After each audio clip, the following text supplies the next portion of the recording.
요즘 눈이 자꾸 침침하고 뻑뻑해요. 예전 같지가 않아요. 며칠 전 62살 경자씨가 이런 이야기를 꺼내셨어요. 책을 읽으려 해도 글자가 겹쳐 보이고 TV를 오래 보면 눈이 시큰거리고 피로하다고 하셨죠. 눈이 건조한 건 알겠는데 눈물은 나고 이상해요. 그냥 나이 탓일까요? 어느 순간부터 책이나 스마트폰을 볼 때 자꾸 눈을 찡그리게 되고 아침보다 오후가 되면 더 뻑뻑하고 침침한 느낌이 드는 것? 이건 단순한 노안이 아니라 현대인의 대표적인 눈피로 누적 증상일 수 있습니다. 실제로 나이가 들수록 눈물의 양은 줄고 눈을 보호하는 눈물막도 얇아지게 되죠. 그 결과 눈 표면이 마르면서 뻑뻑함, 이물감, 침침함이 생기는데요. 특히 오후나 저녁이 될수록 증상이 심해지는 분들이 많습니다. 그 이유는 바로 눈을 혹사시키는 시간대가 대부분 오전 오후 사이에 몰려있기 때문이에요. 그래서 오늘은 눈이 제일 피곤해지는 시간대, 오후 3시. 이 시간에 단 5분만 해보시면 눈이 한결 편안해지는 방법을 알려드릴게요. 그 전에 먼저 우리 눈이 왜 이렇게 쉽게 피로해지는지를 살펴보면 이해가 쉬워요. 하루 중 눈은 쉬지 않고 움직입니다. 눈꺼풀을 계속 깜빡이면서 눈 표면을 촉촉하게 유지하고 카메라처럼 초점을 맞추기 위해 근육을 조이거나 풀었다가 반복하죠. 그런데 나이가 들면 이 깜빡임의 횟수도 줄고 초점을 맞추는 속도도 늦어지게 돼요.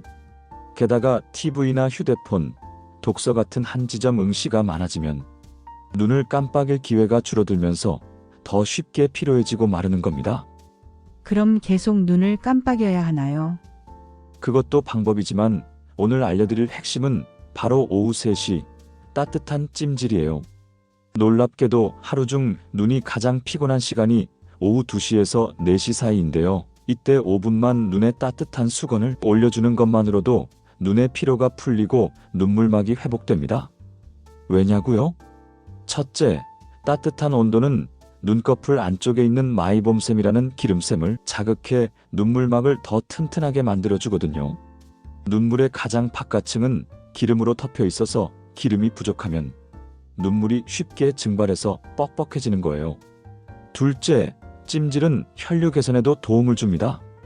눈 주변의 혈액순환이 좋아지면 피로 물질이 빠르게 제거되고 초점 맞추는 근육들도 한결 부드러워지죠. 그럼 수건만 덮어도 돼요? 네, 아주 간단해요. 방법 알려드릴게요. 부드러운 수건을 따뜻한 물에 적셔서 전자레인지에 20초 돌려주세요. 손목 안쪽에 올려서 너무 뜨겁지 않은지 확인한 뒤 편안히 앉아서 눈 위에 5분간 올려주세요. 이렇게 하루 한 번, 특히 오후 3시 전후에 해주시면 눈의 피로가 다음 날까지 덜 남아요. 이 찜질법은 특히 다음과 같은 분들께 강력히 추천드려요. 눈이 자꾸 뻑뻑하고 따가운 분, 침침하고 초점 맞추기 어려운 분, 하루 중 피곤함이 점점 쌓이는 느낌이 드는 분, 추가로 아래 습관도 함께 지켜주시면 더 효과적입니다. 20분마다 20초 동안 먼 곳 바라보기 20-20 법칙, 수분 자주 섭취하기, 실내 습도 40에서 60% 유지하기, 눈 주위 부드럽게 마사지하기. 요즘엔 오후 3시만 되면 수건부터 데워요. 그거 올리고 5분 눈 감고 있으면 세상이 좀 더 선명해지는 것 같아요. 여기에 하나 더, 요즘은 실내 활동이 많고 컴퓨터와 스마트폰 화면을 오래 보다 보니 눈을 쉬게 할 시간이 부족한 분들이 많습니다. 이럴 땐 눈을 감고 명상하거나 조용히 앉아있는 시간만으로도 큰 도움이 됩니다. 그리고 루테인이나 오메가3 같은 영양소도 눈 건강에 중요한 역할을 해요. 특히 루테인은 황반을 보호해주고 블루라이트로 인한 손상을 줄여주죠. 물론 식사만으로 충분히 섭취하기 어렵기 때문에 필요시 전문가 상담을 통해 보충제를 선택하셔도 좋습니다. 눈 건강은 한번 나빠지면 되돌리기 어렵습니다. 약보다 중요한 건 매일의 작은 실천이에요. 오늘 오후 3시 잠깐 눈 감고 따뜻한 휴식을 주는 것부터 시작해보세요. 건강 이야기 들려주는 집이었습니다.